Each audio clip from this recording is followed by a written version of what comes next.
Have we failed to protect Israel from itself? Oh, absolutely. No one is intervening to do that.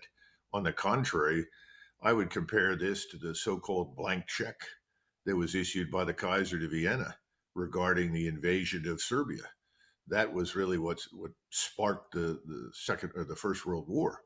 We've given Netanyahu a blank check and said, by all means, go for it. Now, there are people in Washington inside the White House who are afraid. What they've done is effectively opened the cage door and released the tiger. And the tiger doesn't want to get back in the cage. The tiger wants to finish off everybody in the neighborhood. The tiger is Netanyahu, and he has concluded this is a once in a lifetime opportunity. We have enormous control and influence over the United States, over its armed forces, its military power, its economic power, because the Israeli economy is being destroyed. Israel's in bad shape economically as a result of this war, but we can compensate for that. How do we compensate? We send billions of dollars over there to keep Israel afloat.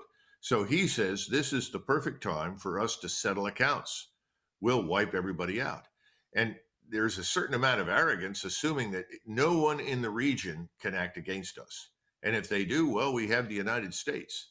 Of course, no one bothered to ask, is it in the interest of the United States to be drawn into a regional war that would involve the Turks, the Iranians, as well as all of the Arab states? I don't think it is. But when you bring that up, people scoff and say, oh, that could never happen.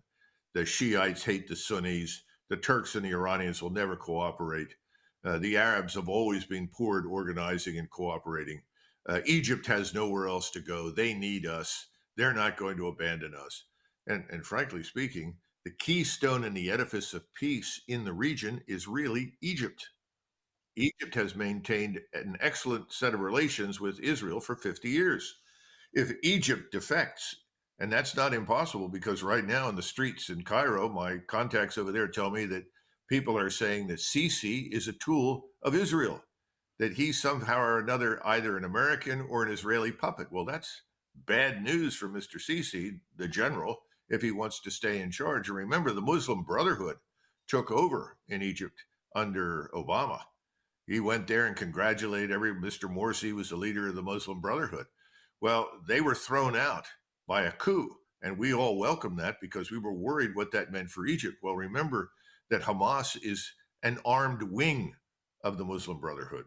Remember that Mr. Erdogan is the leader of the Muslim Brotherhood in the Middle East and in North America. All of these things begin to fall together, the pieces. And you have this understanding in Iran and Turkey that while they don't like each other and they disagree on things, they're not going to go to war with each other because they understand how pointless and destructive that is. But when it comes to Israel, they can agree. They don't like it. They don't think it should exist. And they're fed up and they're disgusted because we have failed to exercise restraint. We haven't restrained the Israelis. And you're not going to see anything happen in Washington. Because Everyone is it's they're